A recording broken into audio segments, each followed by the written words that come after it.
नमस्कार। ईपीएस के पेंशन धारकों आप सभी का स्वागत करते हैं एक बार फिर से हमारे इस यूट्यूब चैनल पर। दोस्तों, इस वक्त की ईपीएस 95 पेंशन भोगियों के लिए बड़ी खबरें निकलकर सामने आ चुकी है। ईपीएस 95 पेंशन भोगियों को हर महीने 18,000 रुपए की पेंशन। ईपीएस पेंशनर संघ ने केंद्र सरकार से पेंशन सुधार की बड़ी मांग कर दी है। तो आखिरकार पेंशन सुधार की क्या मांग की है और 18,000 रुपए की मंथली पेंशन उन्हें कैसे मिलेगी, इसके बारे में आज की इस वीडियो के अंदर बात करेंगे। वहीं दोस्तों, आप सभी के लिए one rank one pension scheme को लेकर बड़ी खबर आ रही है। सुरक्षा कर्मी और सरकारी कर्मचारियों की पेंशन को लेकर नया अपडेट आया है, तो इसके बारे में भी आज की इस वीडियो के अंदर बात करेंगे। वहीं बात करेंगे कर्मचारी और पेंशन भोगी हो गए हैं मालामाल। 8वें वेतन आयोग के साथ फिटमैन फैक्ट 3.68 पर मोहर लग चुकी है। वेतन और पेंशन में संशोधन को लेकर आप सभी के लिए बड़ी खबर आई है। तो दोस्तों, आखिरकार वेतन और पेंशन में संशोधन को लेकर क्या खबर आई और 8वें वेतन आयोग के साथ फिटमैन फैक्ट बढ़ोतरी पर किस प्रकार मोहर लगी है, इसके बारे में भी आज की इस वीडियो के अंदर बात करेंगे। और वहीं बात करने वाली हैं आप सभी के लिए पेंशन और पेंशन भोगी कल्याण पर दोस्तों मंत्री डॉक्टर जितेंद्र सिंह जी ने कही है बड़ी बात। देखें कि पेंशन को लेकर आखिरकार क्या नया अपडेट आया है, इसके बारे में बात करेंगे। और वहीं बात करेंगे 21,000 रुपए हो सकती है कर्मचारियों की वेतन सीमा, फिर रिटायर पर कितना मिलेगा पेंशन का फंड। तो आखिरकार सैलरी लिमिट बढ़ोतरी को लेकर क्या बड़ी खबर आई है, इसके बारे में भी आज की इस वीडियो के अंदर बात करेंगे। यानी कि दोस्तों, पेंशन और पेंशन धारकों से जुड़ी तमाम बड़ी खबरों की चर्चा इस वीडियो के अंदर करने वाले हैं। इसलिए आप सभी पेंशन धारकों से निवेदन है कि दोस्तों आज की इस वीडियो को आप लास्ट तक देखिएगा। साथ ही अगर हमारे चैनल पर पहली बार विजिट कर रहे हैं, वीडियो को पहली बार देख रहे हैं, तो हमारे चैनल को भी सब्सक्राइब जरूर कर दीजिएगा। तो दोस्तों, यहां पर सबसे पहली और बड़ी खबर की बात करते हैं तो ईपीएस 95 पेंशन भोगियों को मिलेगी हर महीने 18,000 रुपए की पेंशन। ईपीएस पेंशनर संघ ने केंद्र सरकार से पेंशन सुधार की बड़ी मांग आप सभी के लिए कर डाली है। जी हां दोस्तों, आप सभी के लिए बात करें तो बेंगलुरु स्थित आईटीआई ने दोस्तों कर्मचारी पेंशन योजना 1995 के तहत पेंशन की गणना में सुधार की मांग की है। संघ का कहना है कि पेंशन की गणना नेशनल पेंशन सिस्टम के आधार पर होनी चाहिए। इसके लिए 8% ब्याज दर भी लागू होनी चाहिए। ईपीएस 95 योजना के तहत एनपीएस के तहत अंशदान किया जाता है, लेकिन दोनों में पेंशन की गणना का तरीका अलग है। ईपीएस के 95 पेंशन के तहत गणना एक निर्धारित पेंशन योग्य वेतन के आधार पर की जाती है, बल्कि एनपीएस में पेंशन फंड के आधार पर होती है। एनपीएस के तहत पेंशन फंड से अर्जित राशि के अनुसार लाभ मिलता है, जबकि ईपीएस में पेंशन की गणना एक निश्चित फॉर्मूले के तहत की जाती है, जिससे पेंशन धारकों को मिलने वाली राशि सीमित होती रहती है। तो पेंशन की राशि में असमानता को लेकर बड़ी खबर है। दोस्तों, आईटीआई के अनुसार वर्तमान में ईपीएस 95 पेंशन योजना के तहत 35 साल की सेवानिवृत्ति के बाद कर्मचारियों को औसतन 7,500 रुपए प्रति माह की पेंशन मिलती है, जो सालाना 90,000 रुपए के बराबर होती है। ये उनके जमा फंड पर केवल 3.6% का रिटर्न देती है। इसके प्रकार यहाँ पर जो है 25 साल की सेवा करने के बाद 15,357 रुपए की पेंशन होती है और 30 साल की सेवा के बाद 16,428 रुपए की प्रति माह पेंशन जो है एनपीएस के तहत दी जाती है। वहीं दोस्तों, पेंशन वेल्थ की आंशिक निकासी की भी मांग आप सभी के लिए कर दी है। संघ ने प्रधानमंत्री मोदी, वित्त मंत्री निर्मला सीतारमण और श्रम और रोजगार मंत्री मनसुख मांडविया को एक ज्ञापन भेजकर पेंशनों के लिए आंशिक निकासी का विकल्प देने की मांग की है। संघ का कहना है कि किसी आपात स्थिति में पेंशन धारकों के लिए पेंशन वेल्थ का कुछ हिस्सा निकालने की सुविधा मिलनी चाहिए। ईपीएस 95 पेंशनरों का दावा है कि वर्तमान में मिलने वाली राशि बैंकों के ब्याज दरों से भी कम है, जो उसे सुधारने के लिए सरकार को तत्काल कदम उठाने चाहिए, ताकि पेंशन धारकों का जीवन आर्थिक रूप से सुरक्षित बनाया जा सके। जी हां दोस्तों, वहीं अगली बड़ी खबर की बात करें तो 8वें वेतन आयोग के साथ फिटमैन फैक्ट पर मोहर लग सकती है। वेतन और पेंशन को लेकर बड़ा संशोधन आप सभी के लिए हो सकता है। जी हां, केंद्र सरकार द्वारा 8वें वेतन आयोग के गठन को लेकर किसी प्रस्ताव पर विचाराधीन नहीं होने की बात कहने के बावजूद ऑल इंडिया रिलेवेंट फेडरेशन के महासचिव शिव गोपाल मिश्रा ने पूरा विश्वास है कि 1 जनवरी 2026 से केंद्रीय कर्मचारियों का वेतन बढ़ाया जाएगा।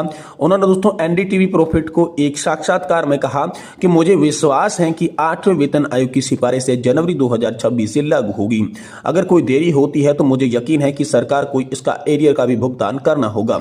यह बयान महत्वपूर्ण है क्योंकि शिव गोपाल मिश्रा राष्ट्रीय परिषद युग्म परामर्श तंत्र यानी कि एनसीजेसीएम के स्टाफ साइट के सचिव भी हैं, जो कि केंद्र सरकार उनके कर्मचारियों के बीच संवाद का एक आधिकारिक मंच है।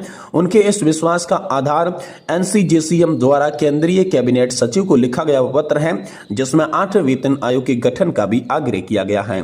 मिश्रा ने बताया कि उन्होंने पूर्व केंद्रीय कैबिनेट सचिव राजीवा गौबा और उनके अधिकारी यहाँ पर जो है टीबी सोमनाथन से मुलाकात कर वेतन आयोग के गठन में देरी और न करने का अनुरोध किया है। उन्होंने कहा कि कैबिनेट सचिव ने उनकी मांग पर विचार करने का आश्वासन दिया। हालांकि जुलाई में संसद के बजट सत्र के दौरान वित्त मंत्री ने स्पष्ट किया था कि 8वें वेतन आयोग का गठन फिलहाल कोई प्रस्ताव विचाराधीन नहीं है। राज्य मंत्री श्री पंकज चौधरी ने लोकसभा में 22 जुलाई को एक लिखित जवाब में बताया था कि जून 2024 में 8वें वेतन केंद्रीय आयोग के तहत गठन के लिए 2 अनुरोध प्राप्त हुए हैं। वर्तमान में सरकार के पास ऐसा कोई विचाराधीन प्रस्ताव नहीं है।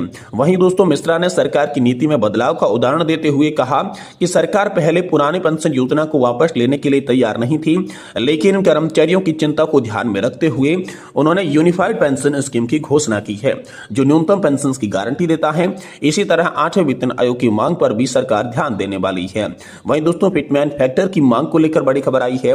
मिश्रा ने यह भी स्पष्ट किया है कि 8वें वेतन आयोग के गठन के बाद कर्मचारी फॉर्म उच्च फिटमेन फैक्ट की मांग करेंगे। 7वें वेतन आयोग ने यहां पर 2.57 का फिटमेन फैक्ट सुझाया था, जिसके परिणाम स्वरूप न्यूनतम वेतन 18,000 रुपए तक बढ़ गया था। मिश्रा ने कहा कि जब हम आयोग के समक्ष ज्ञापन प्रस्तुत करेंगे तो निश्चित रूप से हम पिछली बार की तुलना में अधिक गुणांक यहां पर मांग करने वाले हैं। ये बड़ी खबर हाल फिलहाल में आप सभी के लिए निकलकर सामने आई है। वहीं दोस्तों आप सभी के लिए वन रैंक वन पेंशन योजना को लेकर बड़ी खबर आ रही है। सुरक्षा कर्मियों और सरकारी कर्मचारियों की पेंशन को लेकर बड़ा अपडेट आया है। ओआरओपी 3 की टेबल जारी कर दी जा चुकी है, जिसके तहत वन रैंक वन पेंशन योजना के तहत तीसरी टेबल में सिपाही से लेकर मेजर तक सबकी पेंशन में संशोधन होने वाला है। अब यह संशोधन कितना होगा यह आप उनकी आधिकारिक वेबसाइट पर जाकर चेक कर सकती हैं। वहीं दोस्तों आप सभी के लिए अगली बड़ी खबर की बात करें तो पेंशन व पेंशनभोगी कल्याण मंत्री डॉक्टर जितेंद्र सिंह जी ने कहा है कि बहुत बड़ा अपडेट पेंशन को लेकर दिया है। पेंशन राज्य मंत्री डॉक्टर जितेंद्र सिंह जी ने हाल ही में दिल्ली में अपने आवास पर मीडिया के साथ बातचीत की है, जिसमें उन्होंने प्रधानमंत्री नरेंद्र मोदी के कार्यकाल की उपलब्धियों और आगामी योजनाओं को साझा किया है। मंत्री जी ने बताया कि प्रधानमंत्री मोदी की सरकार वरिष्ठ नागरिकों की चिंता के प्रति गहरी संवेदनशीलता रखती है। सरकार ने पेंशन अदालतों की शुरुआत की और महिलाओं को सशक्त बनाने के लिए पहल की है। खासकर अविवाहित, तलाकशुदा बेटियां और विधवाओं को पेंशन के माध्यम से सहारा देने का प्रयास किया है। डॉक्टर जितेंद्र सिंह जी ने यह भी बताया कि मोदी सरकार ने केंद्रीय भर्ती और शैक्षणिक संस्थान में प्रवेश परीक्षाओं को बेईमानी से निपटने के लिए सार्वजनिक परीक्षा कानून 2024 लागू किया है, जिसके तहत शून्य सहिष्णुता की नीति अपनाई जाएगी।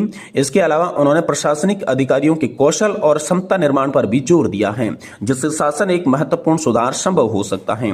आगे बढ़ते हुए मंत्री जी ने पारदर्शिता और जवाबदेही की सरकार की प्रति प्रतिबद्धता को रेखांकित किया।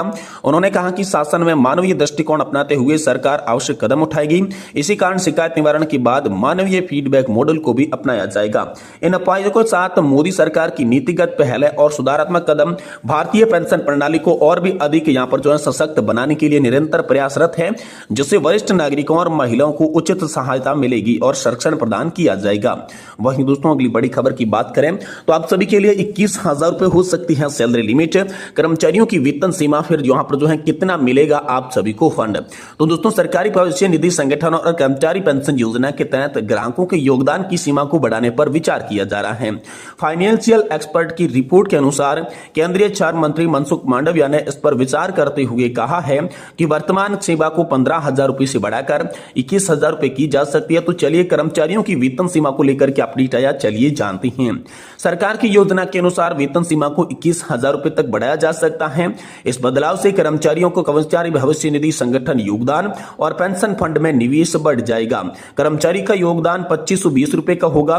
नियोक्ता का ईपीएस में योगदान 770 रुपए का होगा। वही ईपीएस योगदान 1749 रुपए का आप सभी के लिए बढ़कर हो जाएगा। यदि किसी कर्मचारी की 23 वर्ष की उम्र में यहाँ पर जो है कर्मचारी भविष्य निधि संगठन योजना के तहत 15,000 की आय में निवेश शुरू करता है तो 35 वर्ष तक जारी रहने पर कुल दोस्तों यहाँ पर 71.55 लाख रुपए प्राप्त होते हैं। और इसे बढ़ाकर अगर 21,000 रुपए किया जाता है तो कुल निवेश 1 करोड़ हो सकता है, जिससे ब्याज के रूप में 85 लाख रुपए आप सभी को मिल सकते हैं। इस प्रकार वेतन वृद्धि के साथ अतिरिक्त 28.45 लाख रुपए वो कमा सकता है। ये बड़ी खबर दोस्तों हाल फिलहाल में आप सभी के लिए निकल कर सामने आ रही है।